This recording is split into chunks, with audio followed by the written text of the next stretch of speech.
చూడాలి.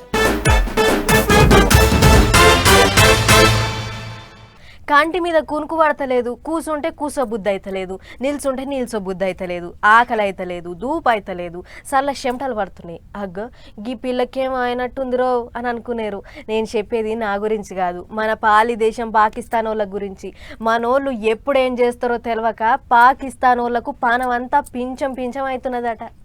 ఉత్త పుణ్యానికి మనోళ్ళ పానాలు తీసిండ్రు, మరి ఇక వాళ్ళను ఉత్త ఇడిచి పెడితే ఎట్లా?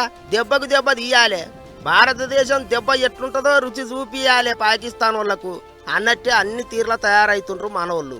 ఒకవేళ యుద్ధం వస్తే పబ్లిక్ ఎటురుకాలి, ఎక్కడ దాక్కోవాలి, ఎట్లా పానాలు కాపాడుకోవాలి అనే దాని మీద దేశం అంతటా ముందుగానే ఓసారి మాక్ డ్రిల్, అంటే ఉత్తుత్తగా యుద్ధం వచ్చినట్టే చేస్తారా అన్నట్టు. బుధవారం నాడు దేశం అంతటా 259 జాగాల్లో మాక్ డ్రిల్ చేస్తున్నారు.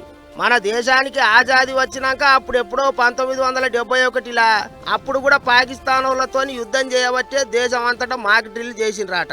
మళ్ళా ఇక ఇన్నొద్దులకు అంటే 50 ఏండ్లకు మాక్ డ్రిల్ ముచ్చట్లు ముంగటికి వచ్చినాయి. ఇంకో దిక్కు ఇటు మనోళ్ళు మాక్ డ్రిల్ అదోటి ఇదోటి అని రోజుకో ఇగురం చేస్తుంటే అటు పాకిస్తాన్ వాళ్ళకు లాగులు తడిసిపోతున్నాయట. ఓ కొడుకో మాక్ డ్రిల్ అది ఇది అంటున్నారంటే ఏ నిమిషాన ఏమవుతుందో మరి కానీ తుప్పు పట్టిన తుపాకులు పట్టుకొని కూర్చుంటున్నారట. నిజంగా యుద్ధమే చాలైతే పాకిస్తాన్ వాళ్ళ కేల్ కథం అవుతుంది అంటున్నారు చాలా మంది. మీదికేంచి మన దేశానికి మంచి దోస్తైన రష్యా దేశం కూడా నీ వెనక మేము ఉన్నామని సాధిస్తున్నది. పుతిన్ సారు మోదీ సారుకు ఫోన్ కొట్టి మాట్లాడిండట, మీరు ఎట్లా అంటే అట్లా అన్నాడట. అందుకే పాకిస్తాన్ వాళ్ళకు ఇంగింత బుగులు చుట్టుకున్నదా అంటున్నారు. మేకపోతు లెక్క అక్కడిక్కడికి పోయి మన దేశం మీద ఇసంగాకుతున్నారు పాకిస్తాన్ వాళ్ళు.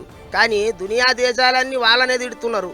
పాములకు పాలు పోసి పెంచినట్టు ఉగ్రవాదులను చేరదీస్తున్నారని సురుకులు పెడుతుండ్రు. ఏమైనా పాకిస్తాన్ పరిస్థితి ఆఖరికి బిచ్చమెత్తుకునేటట్టే అవుతుంది అని అంటున్నారు చాలా మంది.